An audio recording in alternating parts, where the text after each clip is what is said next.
नमस्कार प्यारे बच्चों, I am Manju Kamboj, assistant professor political science GCG Rania. आज मैं जो ऑनलाइन क्लासेस लेके आपके सामने प्रस्तुत हुई हूँ, तो आज BA प्रथम वर्ष की छात्राओं के लिए हमारा लेक्चर होगा। आप न्यू बच्चे हो तो मैं आपको बताना चाहती हूँ कि हमारे पॉलिटिकल साइंस में, राजनीति शास्त्र में 4 यूनिट होते हैं। 4 यूनिट में से प्रत्येक यूनिट में से 2-2 क्वेश्चन आते हैं, जिसमें से आपको एक पेपर में अटेम्प्ट करना होता है। इसके अलावा 4 यूनिट में से एक ऑब्जेक्टिव टाइप 16 नंबर का आपका क्वेश्चन आएगा, जो कंपलसरी होगा। 2-2 नंबर के ये क्वेश्चन होंगे, 8 क्वेश्चन होंगे, उसको आपने करना होगा।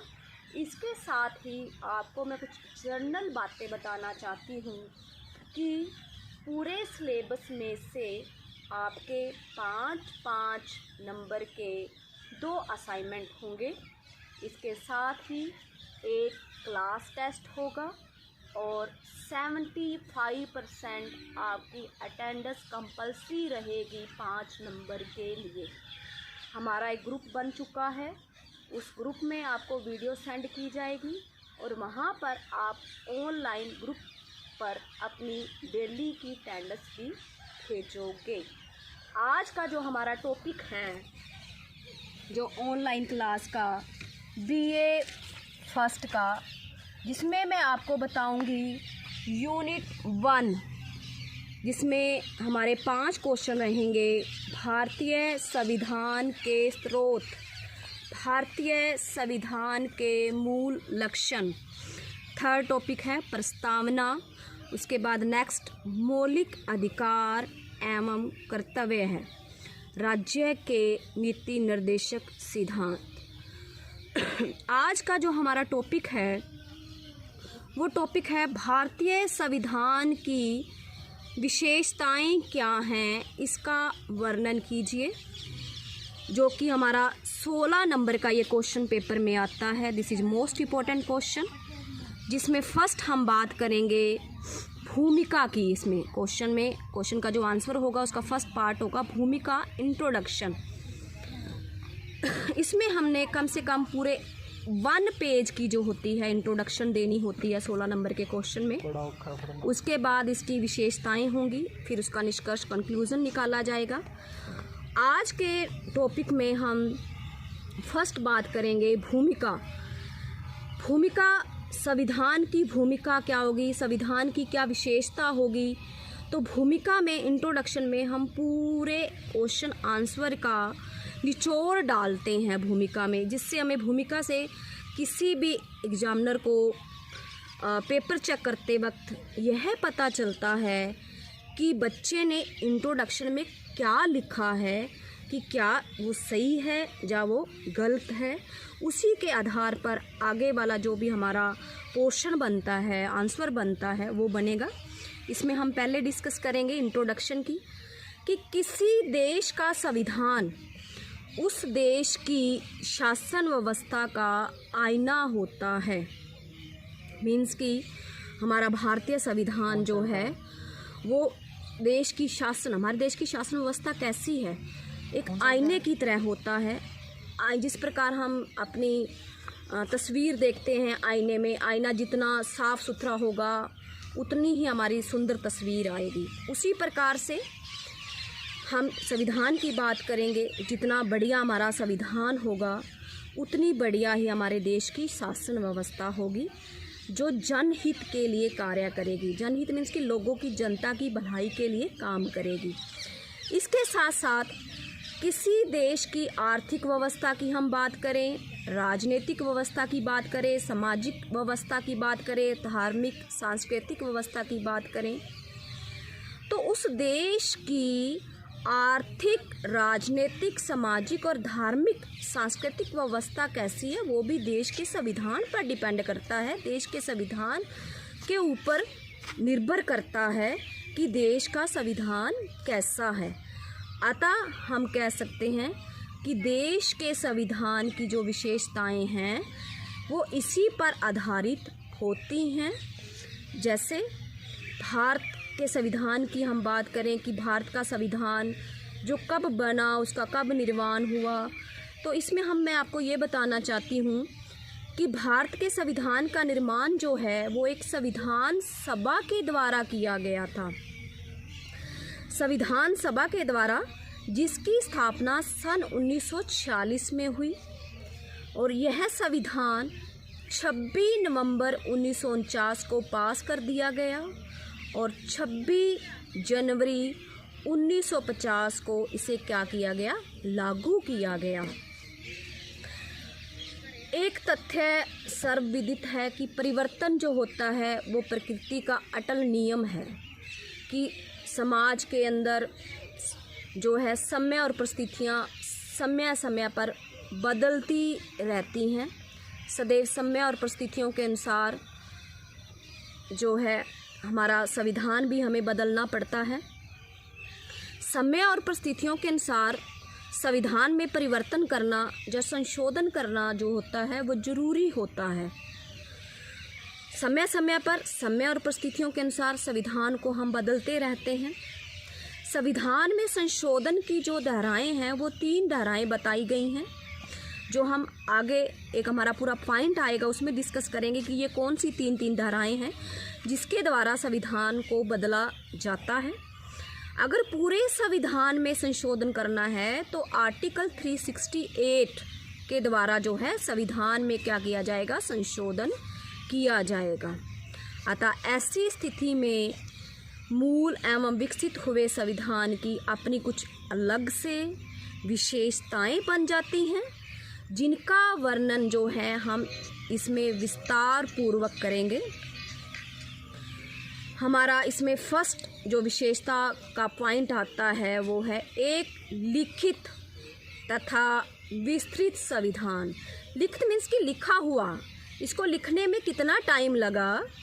विस्तृत मीन्स कि विशाल, सबसे बड़ा। क्या हमारा भारतीय संविधान है वो किसने लिखा और ये सबसे बड़ा संविधान क्यों है, कितने इसमें अनुच्छेद हैं, कितनी अनुसूचियां हैं, कितने इसमें परिशिष्ट हैं, उस पर हम इसमें डिस्कस करेंगे। अगर हम बात करें, शुरू में हमने इंट्रोडक्शन में मैंने आपको बताया कि जो भारतीय संविधान है उसकी स्थापना 1946 में की गई।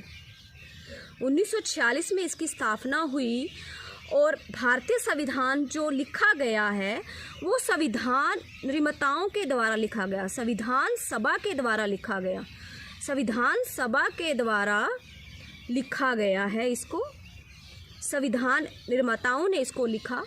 इसको लिखने में 2 वर्ष 11 महीने और 18 दिन लगे और 26 जनवरी 1950 को इसे क्या किया गया, लागू किया गया। अतः हम कह सकते हैं कि हमारा भारतीय संविधान क्या है, लिखित है। इसको लिखित रूप से लिखा गया है इसको संविधान निर्माताओं के द्वारा, संविधान सभा के द्वारा। इसके बाद हम बात करेंगे विस्तृत कैसे है, बड़ा कैसे है, ये विशाल कैसे है। हमारे भारतीय संविधान में सबसे ज़्यादा अनुच्छेद हैं 395 अनुच्छेद, 12 इसमें अनुसूचियाँ हैं, 3 इसमें परिशिष्ट हैं, 22 इसमें भाग हैं। इन सभी में इनको विभाजित किया गया है। अतः हमारा भारतीय संविधान क्या है, सबसे बड़ा, सबसे विशाल। एग्जाम्पल के तौर पर हम बात करें, संयुक्त राज्य अमेरिका के संविधान में कुल 7 अनुच्छेद हैं। 7 अनुच्छेद हैं संयुक्त राज्य अमेरिका के संविधान में। कनाडा में 147 अनुच्छेद हैं, ऑस्ट्रेलिया में 128 अनुच्छेद हैं और चीन में 138 अनुच्छेद हैं।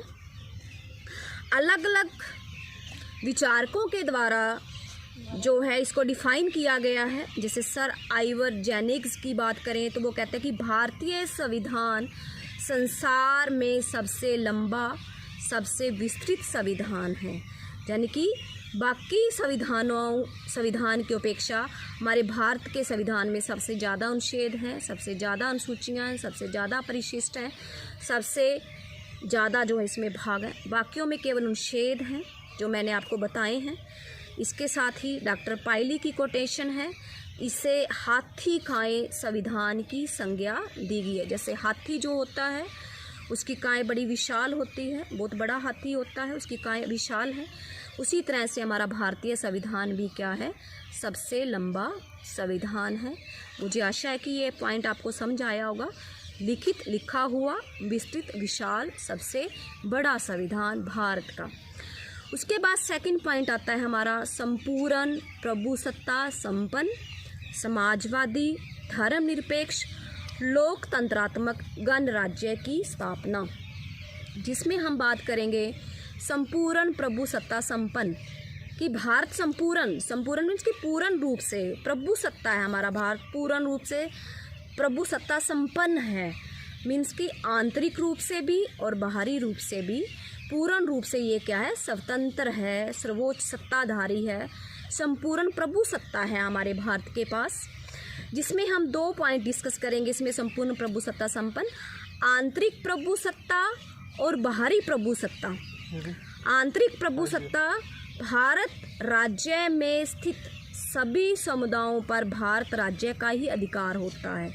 यानी कि भारत के अंदर रहने वाली जितनी भी जनता है, जितने भी लोग हैं, जितने भी समुदाय हैं, उस पर भारत राज्य का अधिकार होगा। किसी और राज्य का, किसी और देश का इस पर अधिकार स्थापित नहीं हो सकता। जो भी नियम बनेंगे, जो भी कानून बनेंगे, वो भारत के अंदर बनेंगे और वो भारत के लोगों पर ही लागू होंगे। इसके साथ बाहरी प्रभुसत्ता का अर्थ होता है कि हम बाहरी रूप से स्वतंत्र हैं, बाहरी रूप से स्वतंत्र, यानी कि हमने किसी देश के साथ संधि करनी है, किसी देश के साथ समझौता करना है या किसी देश के साथ संधि समझौता नहीं करना, तो हम पूर्ण रूप से स्वतंत्र हैं कि हम किसी देश के साथ संधि करें, समझौता करें या ना करें। अतः इसी आधार पर हम कह सकते हैं भारत एक संपूर्ण प्रभुसत्ता संपन्न राज्य है। उसके बाद सेकंड पार्ट आता है इसी में से हमारा समाजवादी। संविधान की प्रस्तावना जब बनी थी तो भारतीय संविधान की प्रस्तावना में पहले समाजवाद शब्द को नहीं जोड़ा गया था।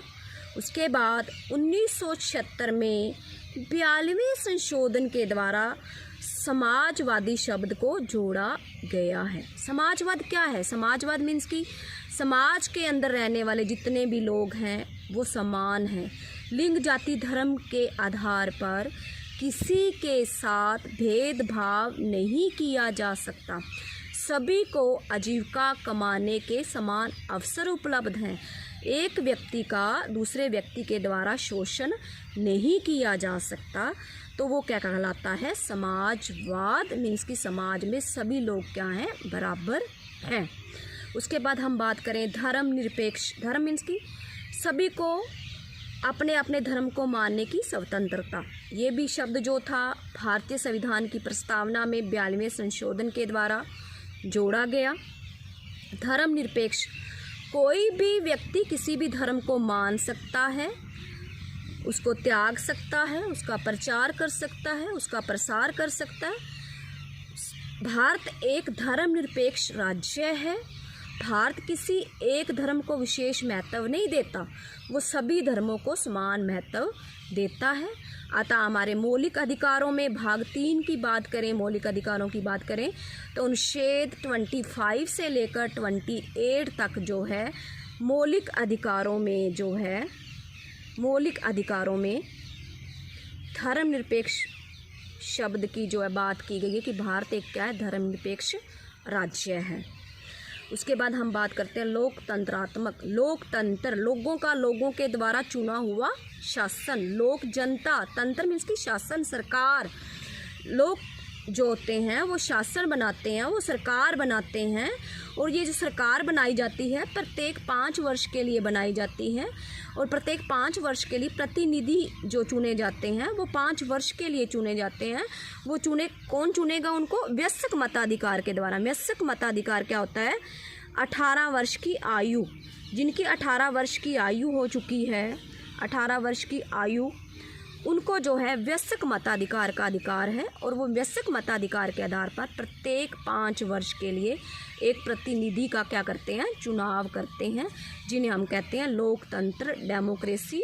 और ये अपने पद पर तब तक बना रहता है जब तक इनको जनता का आश्वासन प्राप्त रहता है। अगर ये जनता के हितों की भलाई के लिए प्रतिनिधि काम करेंगे तो ये सरकार बनी रहेगी 5 वर्ष के लिए, और आने वाले 5 वर्ष में फिर नई सरकार बनेगी।